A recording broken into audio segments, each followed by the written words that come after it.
Si l'actualité était un vase brisé, ce serait lui qui recollerait les morceaux. Martino. Le choix des connaisseurs. Alors, on va parler de Botox et on parlera après ça de ton émission ce soir. Ah oui, je pensais qu'on faisait l'inverse, mais écoute, c'est moi, la femme propose et l'homme dispose. Les jeunes qui préfèrent mettre de l'argent sur le Botox que sur une première maison.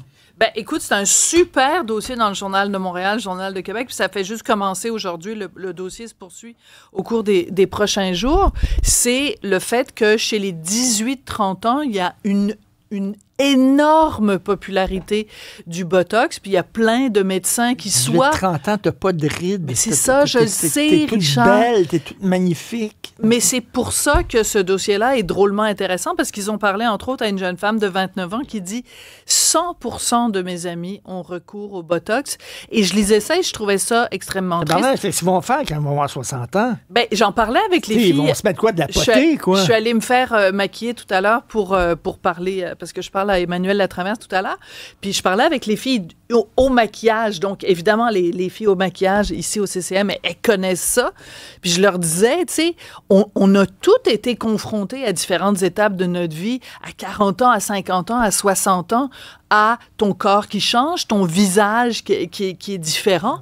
Mais ces étapes-là de la vie, ben, à un moment donné, il faut que tu t'acceptes, faut que tu t'aimes, mais si dès 25 ans, tu es déjà en train de combattre ta propre image, en quelque part, c'est parce que tu n'es même pas capable d'accepter le simple fait d'avoir 25 ans. Tu n'es même pas capable de t'aimer à 25 ans. Mettons quelqu'un qui a presque pas de lèvres puis qui aime ça, les lèvres un peu plus pulpeuses. Pas pourquoi tu parles de ça. Plus pulpeuses. Pourquoi tu parles de ça en me regardant? Non. Moi, j'ai tout petites lèvres. Non, mais peut-être, là, tu sais, je sais, moi, je juge pas les gens de façon qu'on on n'est pas dans le jugement. Absolument pas. C'est pas ça l'idée. L'idée, c'est pas d'avoir de juger. L'idée, c'est de se questionner parce que c'est un phénomène sociologique. Et là où moi, je voulais t'en parler aujourd'hui, c'est que tu le sais, à la maison, moi, je suis la ministre des Finances et moi, j'ai commencé à mettre de l'argent dans mes REER à 21 ans. Dès que j'ai commencé à travailler, j'ai mis de l'argent dans mes REER et je mettais à chaque année le maximum dans mes REER parce que moi, je suis obsédée par le fait que quand je vais être vieille, ben, plus vieille que je le suis là, je veux pas être dans l'indigent, je veux pas manquer d'argent. Et quand je vois, et c'est pour ça que ça a accroché mon œil dans l'excellent dossier d'Éloïse Archambault, c'est des jeunes qui mettent 3 000, 4 000, 5 000 $ par année. Francis Gosselin capoterait parce qu'il n'arrête pas de dire les jeunes, mettez de l'argent de côté. Dans vos CELI, dans vos REER. Et donc, il y a un médecin qui est interviewé dans le dossier, Dr Leblanc, et qui dit, c'est surprenant de voir où les gens prennent l'argent. Les jeunes, ils vont travailler plus sur eux-mêmes que mettre de l'argent de côté pour une maison, parce qu'ils disent, de toute façon, je pourrais jamais m'acheter, avec le marché actuel, je pourrais jamais m'acheter une maison. C'est sûr que si tu mets tout ton argent dans tes babines, il en restera plus pour ta maison. Oui. C'est une drôle de façon de penser. C'est toute une génération qui n'a pas été élevée avec l'idée de l'épargne. Puis je comprends qu'on veut se trouver belle, qu'on veut se trouver... Mais il y a un problème, par contre, la jeune demoiselle là, de 29 ans qui dit 100% de mes amis se font faire du Botox. Le problème, c'est quand vous sortez dans les bars le jeudi soir, vous vous ressemblez toutes. Vous avez toutes la même face. C'est devenu comme des copies conformes, des clones. Toi et moi, nous n'avons pas été jeunes avec les médias sociaux.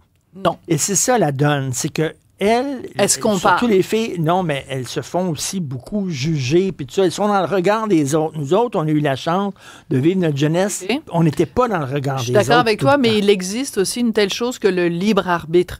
C'est-à-dire que tu choisis aussi, quand tu es dans la vingtaine, d'être ou de ne pas être sur les médias sociaux. Si ton métier exige que tu sois sur les médias sociaux pour promouvoir le fameux Moi Inc., si ton entreprise, c'est toi-même, c'est sûr. Si tu avais Elisabeth Rioux, c'est sûr que tu es sur les médias sociaux, tu n'as pas le choix.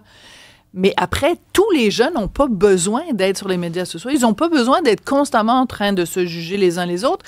Et il y a un autre aspect aussi, c'est que c'est supposément la génération de gens qui disent « on est tolérant, on est ouvert, on aime les gens comme ils sont, faut pas être grossophobe, faut pas être ceci-phobe, faut pas être ceci-phobe ». Reste que ils sont eux-mêmes obsédés par l'image. Donc, je pense que c'est pas une question de jugement, c'est une question de réflexion philosophique et surtout une réflexion financière de se dire, tu sais, quand on regardait, toi et moi, Sex and the City, ben, Carrie Bradshaw, elle passait son temps à se promener avec des Manolo Blahnik puis des Jimmy Choo et à un moment donné, elle se retrouve à 35 ans, elle veut justement s'acheter un appartement. C'est une scène très célèbre dans Sex and the City. Elle veut s'acheter un appartement à New York et elle va voir son comptable et son comptable lui dit « T'as pas assez d'argent pour t'acheter un appart parce que t'as mis trop d'argent sur des souliers puis des vêtements. » Et moi, j'ai toujours trouvé que cette scène-là nous disait à quel point, alors que Carrie Bradshaw est censée être la fille émancipée, la féministe, la jeune femme moderne, c'est un sacré mauvais message à envoyer aux femmes de leur dire, d'idolâtrer cette fille qui passe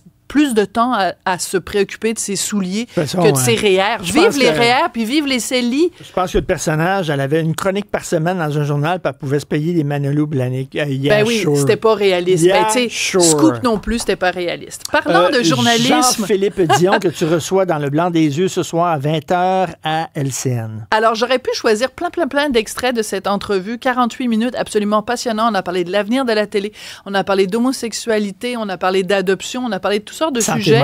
De santé mentale. Il nous a donné des nouvelles de sa mère. On a parlé du tricheur. Qui va remplacer Guy Jodoin au tricheur?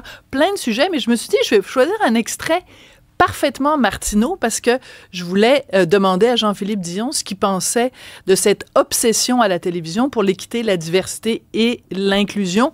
Il n'est pas trop fort sur les quotas puis ces dossiers-là. On va écouter Jean-Philippe Dion. C'est vrai que beaucoup trop longtemps, les gens de diverses communautés ont manqué de représentativité, puis que c'est vrai, tu sais, qu'on a été... Je pense que tranquillement, les choses se sont placées, puis, tu sais, on voit de plus en plus de diversité à notre écran. Mais moi, de se dire, dans un casting de Star Academy, on a un gay, check, on a une noire, check, j'ai pas le goût de travailler comme ça. Oui. Si la personne noire chante pas bien, ben moi, j'apprendrais pas. Si elle chante très, très bien, puis qu'il y en a 12 qui chantent vraiment très bien, bien, moi, je prendrais les 12. J'adore sa réponse. J'adore sa réponse parce qu'il avait été questionné par un journaliste de Fugue qui lui disait, ben, tu sais, est-ce que vu que toi, t'es gay, est-ce que c'est quelque chose que tu mets en priorité? Puis, donc, il dit non. Il dit la diversité, quand elle est imposée, c'est une régression.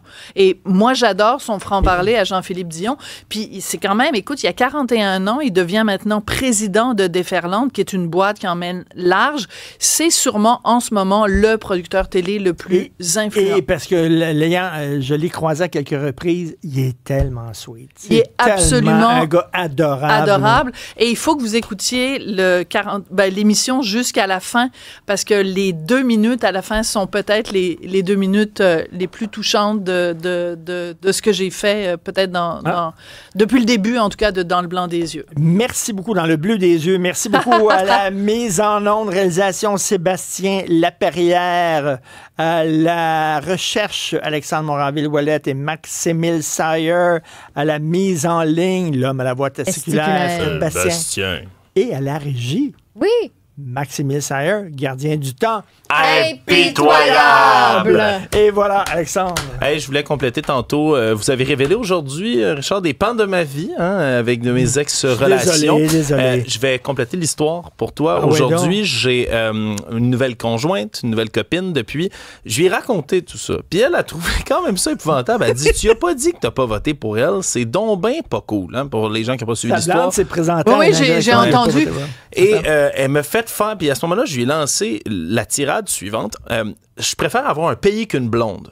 Là, je lui ai lancé ça de manière impulsive. Cette femme-là et moi, on n'était pas encore en couple. Aujourd'hui, c'est ma blonde. Et la première année dans laquelle on a commencé à sortir ensemble, elle m'a fait un cadeau de Noël. C'est une tasse avec un drapeau du Québec sur lequel il y a cette citation-là de mise dessus, et je bois mon café dans cette tasse-là tous les matins. Je préfère avoir un pays qu'une blonde. Et cette femme-là est ma blonde maintenant, puis je préfère ma blonde qu'un pays. C'est la morale de l'histoire. changer son fusil d'épaule. Ce serait bien d'avoir les deux. Ben oui, on peut marcher en même temps. Là. Merci beaucoup. Passez un excellent week-end, tous et tous. On se revoit lundi.